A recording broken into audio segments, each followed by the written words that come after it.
Hablaremos esta noche de sucesos extraordinarios de la China. Había en la China clásica una repartición oficial, el Departamento de las Historias, el famoso Bai Guan, y hay un registro casi interminable de prodigios. Hoy vamos a contar uno, dos o tres de ellos.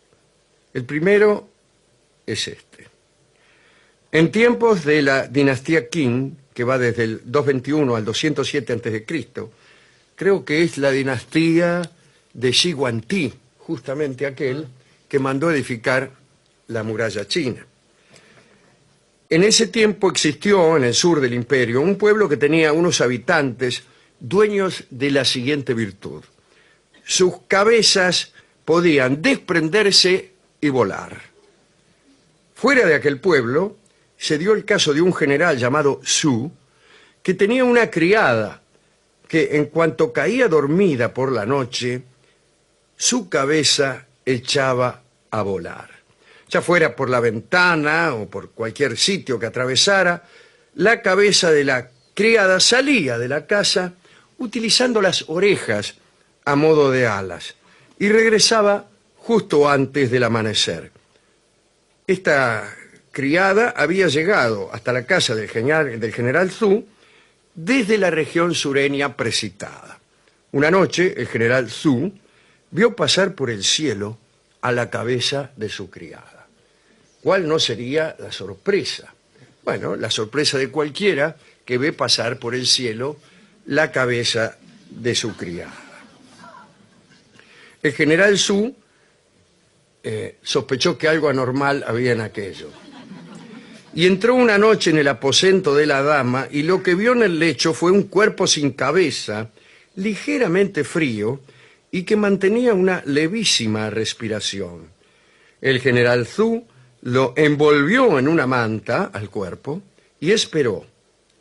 Ocurrió entonces que cuando la cabeza regresó antes del amanecer y fue a acoplarse con el cuerpo, chocó contra la manta y cayó por tierra.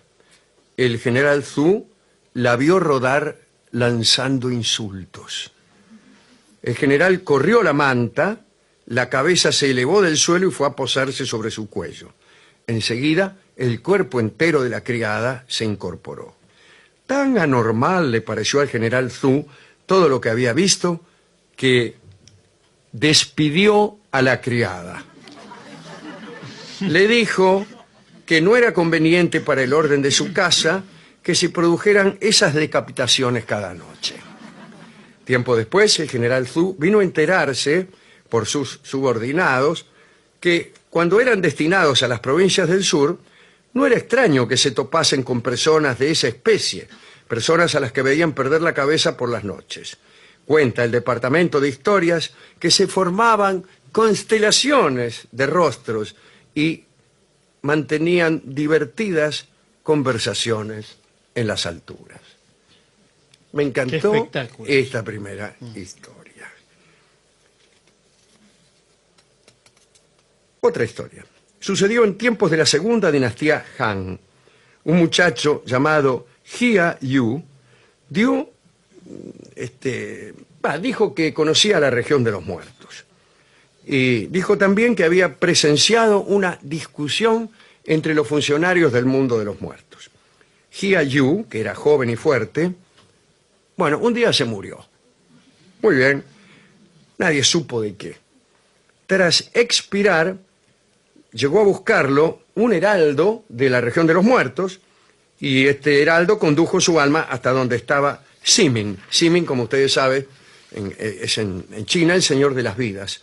Registra la duración de la vida de las personas y se encarga de enviar a los heraldos de la muerte una vez transcurridos los años de vida que el cielo concede a cada uno. Vamos. Una vez que Jia Yu fue llevado hasta la región de los muertos, Siming le preguntó al heraldo: ¿y este quién es? El heraldo respondió que se trataba de Jia Yu, del pueblo de Nanyang. Entonces, el Siming buscó el nombre de Jia Yu un buen rato en el libro de los vivos y los muertos y no lo encontró. Entonces, indignado, le gritó al heraldo que no tenía que buscar a Jia Yun, sino a un tal Jia Ye. Había hecho pasar al mundo de los muertos al hombre equivocado. Jia Yun, muerto por ineficacia del heraldo, quiso golpearlo. Bueno, Simen lo tranquilizó al prometerle que sería restituido a la vida. Vea, dijo, mire, es un error, quédese tranquilo, lo vamos a volver al mundo de los vivos. Jia Yu regresó y contó esta historia. Ha dicho, desengañado, que el mundo de los muertos es parecido a este. Hermosa. Esta historia es muy hermosa. Y he dejado para el final esta última. El duque Ling era un cruel tirano del estado de Qin que tenía la costumbre de cazar a sus súbditos como si fueran animales salvajes. Súbitamente, entusiasmado por las artes, convocó a su palacio a los mejores pintores de la región y los obligó a trabajar día y noche. Era su intención que las obras de aquellos artistas fueran las más perfectas de los estados chinos. Todos los días el duque inspeccionaba las pinturas. Jamás las encontraba de su gusto. Se complacía en señalar a cada pintor la diferencia entre las ilustraciones y la realidad. ¿Por qué el ruiseñor parece más grande que el perro?, preguntaba con ironía. ¿Dónde has visto soles verdes? ¿Por qué no puedes pintar la lluvia con cada una de sus gotas? Ese mandarín jamás podrá entrar por la puerta de la pagoda que se divisa en el fondo. Muy frecuentemente, los pintores pagaban su incompetencia con la vida. Finalmente hizo traer desde Chu al pintor y calígrafo Hui, que tenía un prodigioso dominio del pincel y el estilete. Sus obras reproducían la realidad de un modo tan fiel que muchas veces se confundían con ella. Las abejas solían acercarse a los jazmines que dibujaba Hui.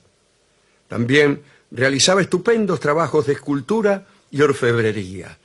Había construido una jaula de plata con 2 pájaros de oro en su interior tan perfectos que los servidores del palacio les acercaban mijo para alimentarlos. Las frutas de cera también engañaban hasta a los mirlos más astutos. El tirano Ling, asombrado ante aquellas imitaciones, le ordenó que le hiciera un retrato.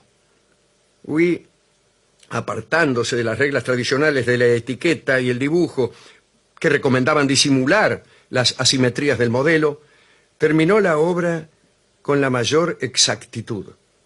Parecía tan real que los cortesanos tomaron por costumbre hacer una reverencia al pasar frente al retrato. Todos dijeron que los dibujos de Hui formaban parte de la naturaleza y que cualquier intento de mejora en ellos sería una grave falta. Una tarde, el sabio consejero y ministro Chao Tun se atrevió a cuestionar seriamente esta clase de realismo. Dijo, en presencia del duque, que el arte debe diferenciarse de la realidad, ya que esas diferencias son precisamente las que producen placer a los espíritus sensibles. Es el artista y no la naturaleza el que decide el rumbo a seguir. Es el poeta y no la flor el que elige las palabras que serán para nosotros una rosa. El tirano Ling expulsó a Chao Tun de la corte, pero no pudo impedir que sus preceptos fueran seguidos por todos los artistas. Y a partir de entonces, para pintar una mariposa, se pintaba una joven. Para aludir al tiempo, se dibujaba un llanto. Para nombrar un diamante, se hablaba de una estrella.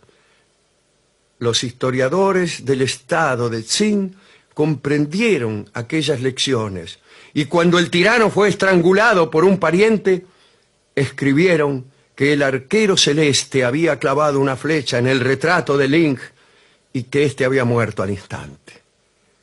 Ahora mismo, yo les cuento esta historia para decir que la noche es fría y que nadie me ama.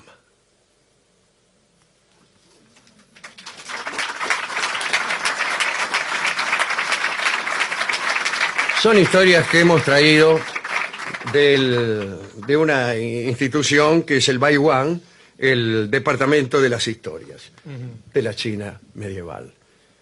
Vamos a escuchar una canción china que se llama Lejana Tierra Mía. ¿Es China? Desde luego que es china, No sabía. por un cantante también nacido en la China, por más...